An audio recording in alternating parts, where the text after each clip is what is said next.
नमस्कार साथियों, मैं हूं वी कुमार।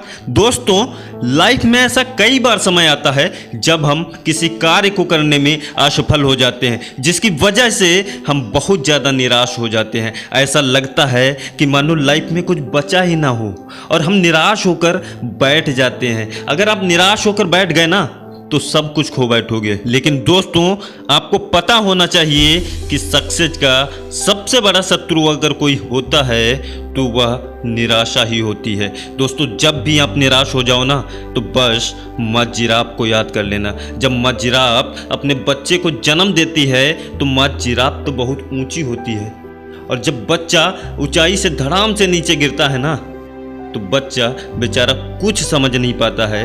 वो सुध बुध होकर अपने पैरों को समेट के फिर से बैठने की कोशिश करता है, जैसे कि वो अभी माँ जिराफ की कोख में ही बैठा हो। लेकिन इतने में माँ जिराफ उसके पास आती है और जोर से एक लात मारती है। बच्चा उड़ता हुआ कहीं और जाकर गिरता है। बच्चा थोड़ी सी सुध बुध इकट्ठा करके समझने का प्रयत्न करता है कि इतने में माँ जिराफ फिर उसके पास आती है और फिर उसको जोर से लात मारती है और बच्चा उड़ता हुआ फिर कहीं और जाकर गिरता है। फिर बच्चा अपने कमज़ोर पैरों पर लड़खड़ा कर खड़े होने का प्रयत्न कर ही रहा होता है कि इतने में माँ जिराफ फिर एक बार उसको लात मारती है, और वह बच्चा समझ चुका होता है कि अगर मैं बिना कुछ किए ऐसे ही खड़ा रहा तो बस लात खाते रहना पड़ेगा।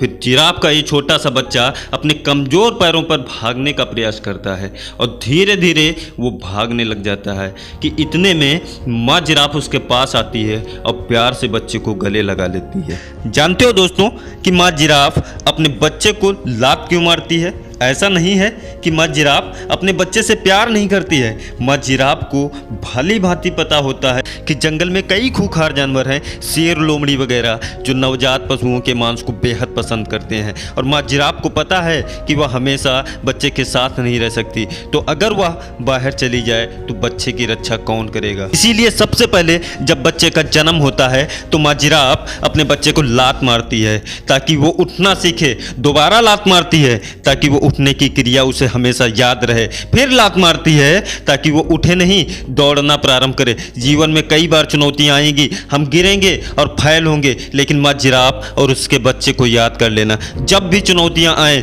जितनी बार भी आप गिरो, उठना सीखो, उठकर चलना सीखो, चलकर भागना सीखो। जब आप उठना सीखोगे, उठकर चलना सीखोगे, चलकर भागना सीखोगे, तब सक्सेस पर विजय पा पाओगे। उठो, चलो और भागो, तब तक नहीं रुको जब तक आप सक्सेस को प्राप्त ना कर लो। और मैं वी कुमार अपनी अंतिम लाइनों के साथ विदाई लेना चाहूँगा। ये दुनिया मतलबी है भाई, तुझे कदम कदम पर टोकेगी, खुद से कुछ होना नहीं पर तुझे हर काम करने से रोकेगी। Thank you.